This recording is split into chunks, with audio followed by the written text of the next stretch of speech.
Hello guys, good morning. Ayan, dito tayo sa bahay, no? So nagpalit tayo ng dryer motor. Nakalimutan ko mag-video guys. Ayun na, tapos na yung washing, nakabit ko na yung motor, yung bagong bili. Ngayon, ito yung isa, yung luma, yung tinanggal namin doon na nasira. So binaklas ko din para i-repair natin, para meron tayong reserba. Ayan, samahan nyo ako guys. So yun guys, nabaklas na natin to. Nabaklas na natin tong motor nya. Ito yung mga linya nya guys, yan. Ito yung tatanggalin natin, yung thermal fuse nya. Ito. Yun, babaklasin natin kasi ito yung nasisira niya, na overheat yan guys, nasusunog tong thermal fuse niya. So ito kasi yung nagko-control ng init na inaano ng motor, no. Pag hindi niya kinakaya, pag nag-overload, so yan, mahirapan siyang umikot, overload siya. So ito yung sinusunog niya guys, yung thermal fuse. Ito. So ayan guys, so tanggalin natin yung thermal fuse guys. Tanggalin natin para mabilhan natin ng bago at mapalitan. So yan guys, ingatan natin yan guys na hindi masyado hindi mabatak, kasi para hindi maputol yung mga wire nya. Pero medyo malaki naman yung mga wire na ito kaysa electric fan. Yung electric fan guys, masyadong maliliit talaga pina, so ingat na ingat talaga doon. Malabok lang yung wire noon, pag naputol yari na. So ito guys, tanggalin natin to. Yan.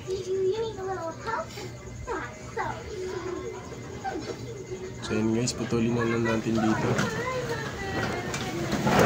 Putulin na lang natin dito guys.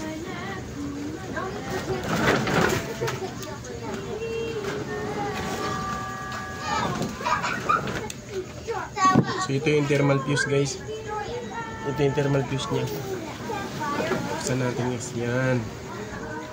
Eto guys, ito yung nasisira niya guys, no? Sa mga ganyan, nag-overheat yan, ito yung nasusunog. Thermal fuse niya, no? So bibilhan natin to guys, bibili tayo nito sa mga electronic shop, ano? Para may kabit natin ulit dito sa motor, para maayos ulit yung motor. So ito yung mga parts niya guys. Ito yung cover niya. Yan.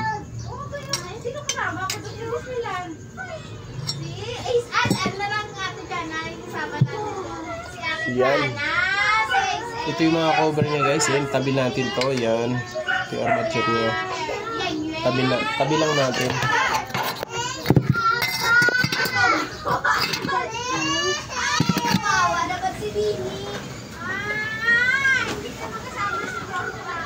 Ito yung mga mica tube niya guys. So presko pa.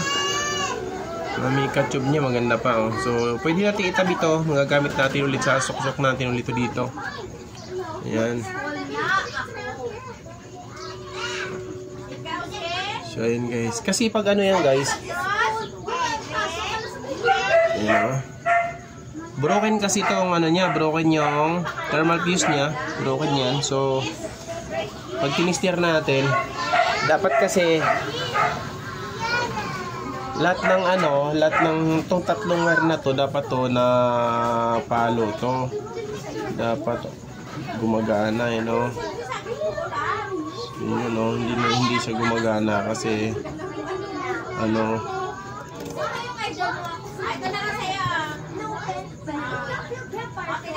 sisira yung thermal fuse niya. Ayan guys, oh. Sug natin. Gusto namin si Bini. Ikaw, sila gusto mo.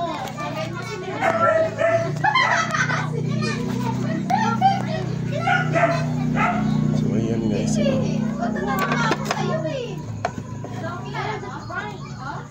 Ayan. Ayan guys, napalo yung tester natin, oh. Naka times 10 tayo guys. Pag nag-check tayo ng mga ganito, times 10 ginagamit natin. Kasi nung tinister natin to guys, ayun ang gumana to. Ayan, oh. Ayun na siya gumana, no. So, ito ang problema niyan. No? So, ang gagawin natin, try natin na i-rekta to guys. Pero hindi natin kakabit. Try lang natin para makita natin. Pag tinister natin kung gagana na yung wire. Rekta lang natin ito sa thermal fuse guys. Rekta natin. Ayan. So nakarekta yung thermal fuse guys. Yung wire ng thermal fuse nirekta natin.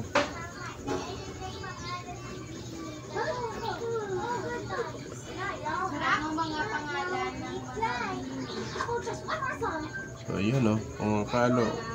Yun.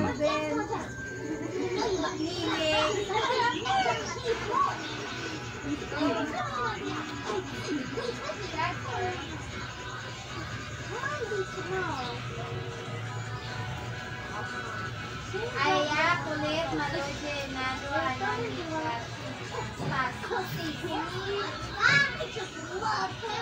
Hindi natin yung kulay-pula guys. Ayun, napalo naman yung kulay-pula guys.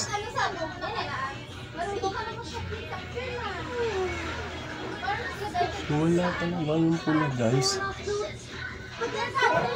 Hindi talaga pumapalo yung pula. Yung pula talaga. Wala. So, dapat tatlo kasi ito guys papalo.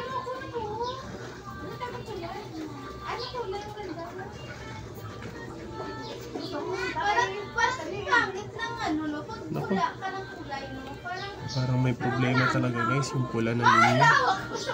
Hindi kasi ako nag-green akin na nalhin mo lang dito yung kulay mo dito. Lagay mo lang dito. Nahitim na.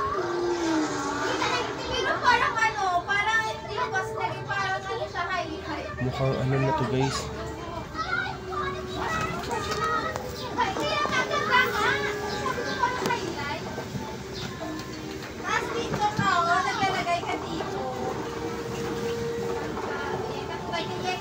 Yun guys, so ito guys, yung sa thermal fuse guys, nirekta na natin.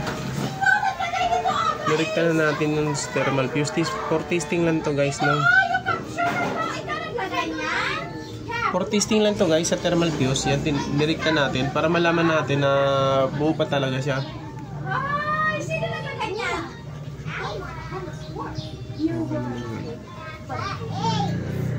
Ayan. Check natin guys yung tatlong wire. Tester natin. Kita ba yung tester natin? Usog natin. Tester natin.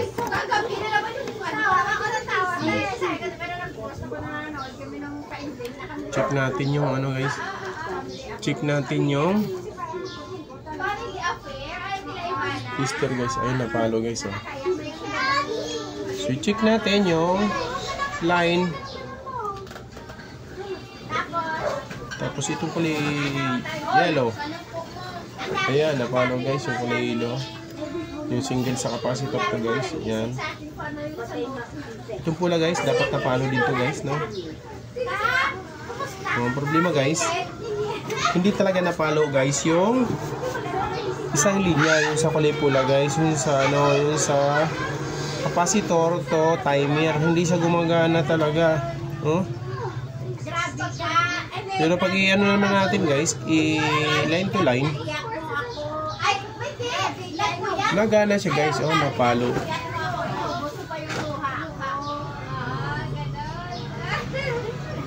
Napalo guys pag i-line to line. Ibig sabihin, buo yung ano nito guys. Saan na yun? Thermal fuse. Check natin yung thermal fuse guys. Balatan natin ng konti. Balatan natin ng konti guys. Thermal fuse. Check natin.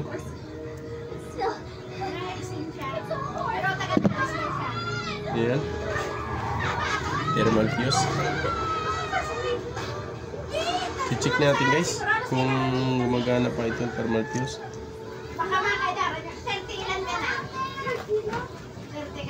Gumagana guys. So buo pa yung kanyang ano guys.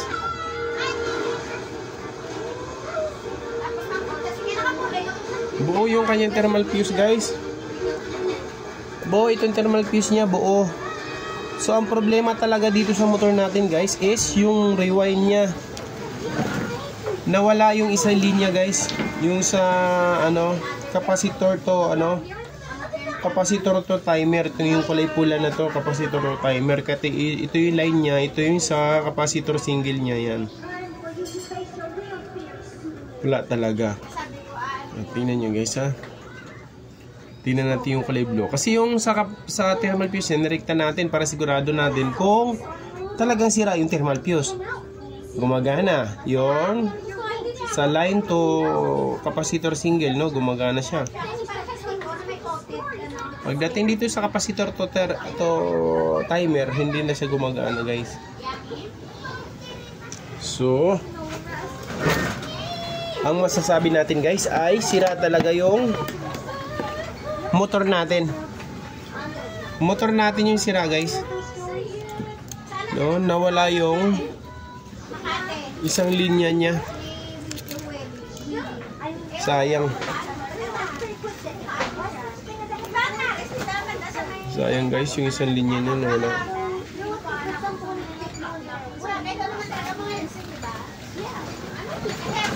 Yes, irekta natin dito guys sa sa wire niya. Tika lang guys, tanggalin ko. Irekta nga natin. Subukan ko. Irekta natin dito sa wire niya mismo, sa rewind. Sa rewind niya mismo guys. Try natin. Yan. Tingnan natin guys dito sa rewind niya mismo. Yan, wala na yan. Tinanggal na natin. So ito i-check natin sa line. Sa line niya.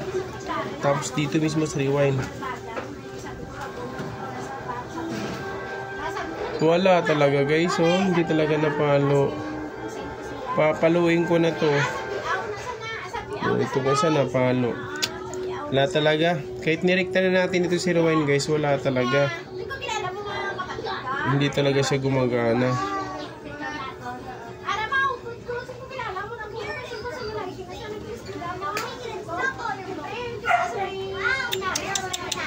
Wala talaga guys. Sira talaga yung motor. Baybayin kaya natin to, no? Baka may naputulan sa malapit. May check natin.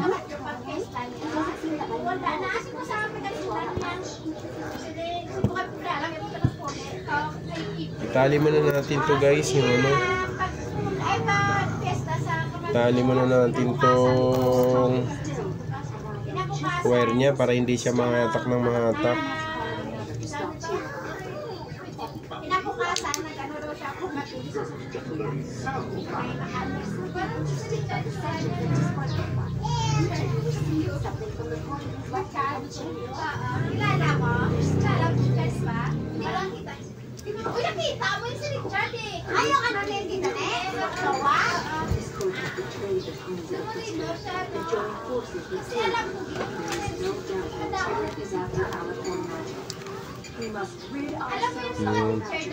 Tali lang natin kahit hindi masyado itali guys kasi i-repair naman yan. Titingnan natin itong isa. Baka may sunog. Saan ba may sunog na ito?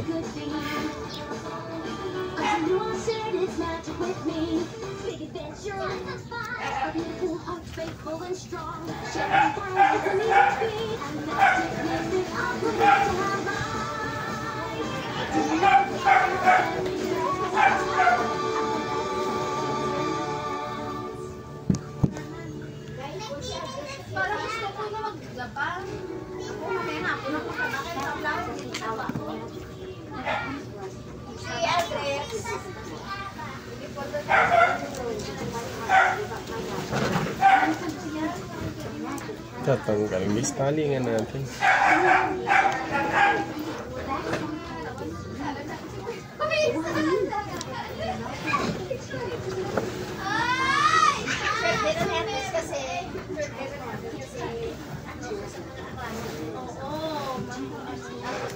So yun guys.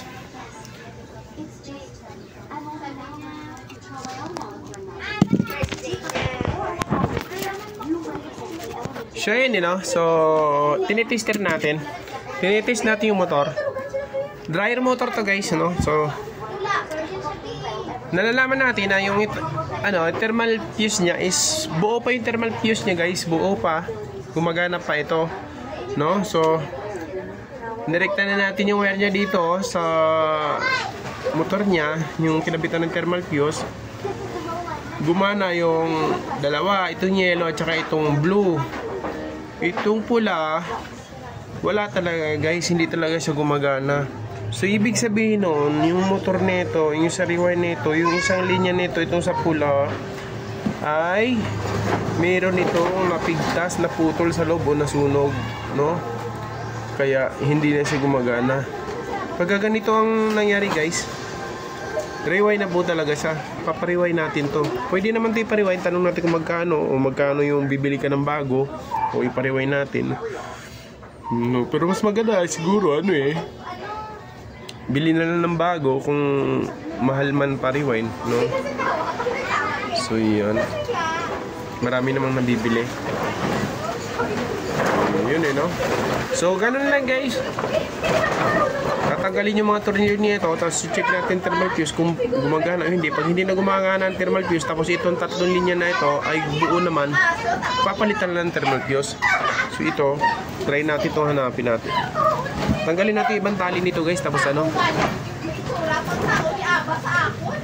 baybayin natin yung isa na yun, baka may nakita tayo, may putulan dyan sa malapit lang.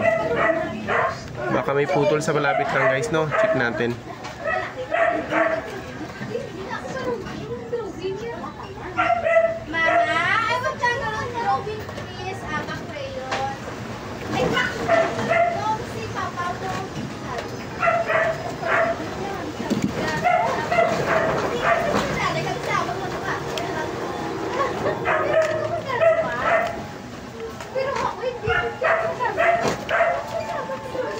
Yung mga ganito guys, pag gusto nyo matuto guys, madali lang yan, Pag ganito, may sira na motor, bibili tayo ng bagong motor, papalitan natin, di ba? Papalitan natin. So, ikabit natin yung bago. Okay na.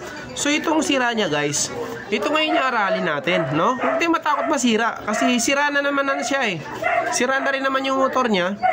So, huwag tayong matakot na masira natin. So, buksan natin. Kung gusto nyo talagang matuto, gusto nyo malaman kung ano ang problema, buksan natin yung motor guys, katulad ng ginawa ko. Tapos magano lang tayo ng tester, ayan. Ganito, ayan, mag-test tayo ng tester, ayan. Tapos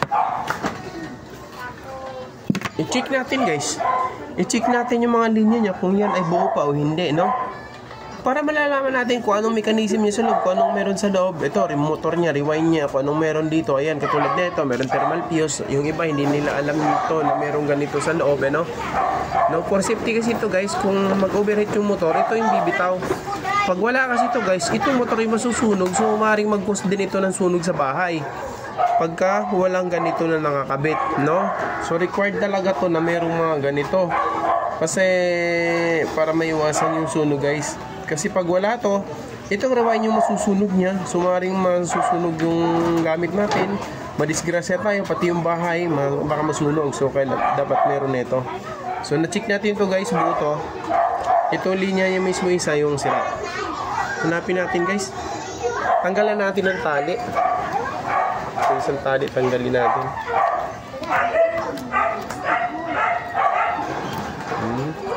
So guys, pag ganito, huwag tayong matakot masira guys, Kasi sira na rin naman na siya So, para malaman lang natin kung ano talaga ang problema niya, kalasin na natin.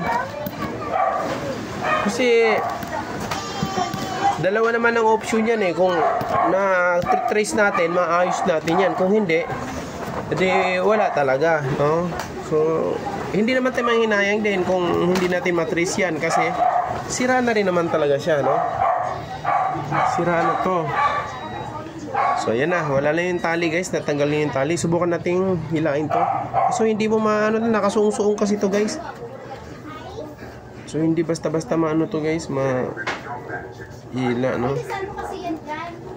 Oh, wala na, guys. Hanggang dito lang. Hanggang dito lang tayo, guys, Hanggang dito lang tayo. Pasok na siya sa loob. So, wala na. Hindi na natin mahanap to, guys. Mahirap talaga hanapin. Kaya kung gusto ipagawa guys, pa-rewind. Ito wala na pag-asa, no? Ano siya? Ayan, no? Aluminum, no? Hindi siya copper. No, aluminum siya. Kaya mabilis lang ito maputol guys pag ano, sa init. Yung mga ganito. Yung iba nito guys, may mga tanso nito.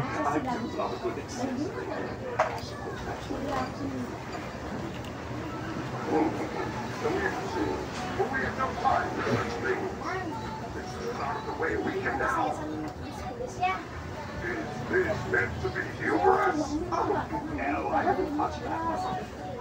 There's a fork, and you did not tell me this? I'll tell you, I'm sure. Then you try to easy at this time. Now I am. Where do we find this fork, princess? Where is her castle? Princess Twilight lives above a library.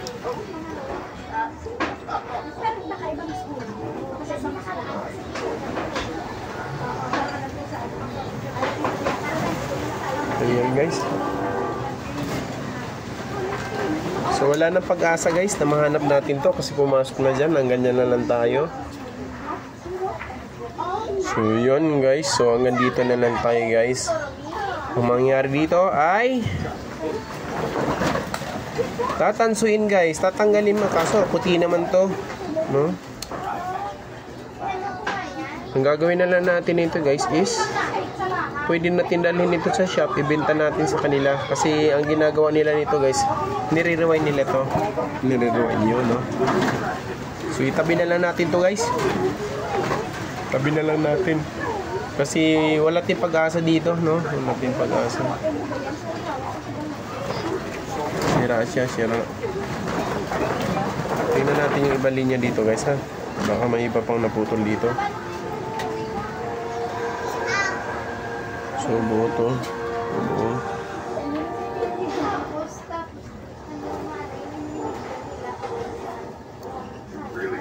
Buo guys.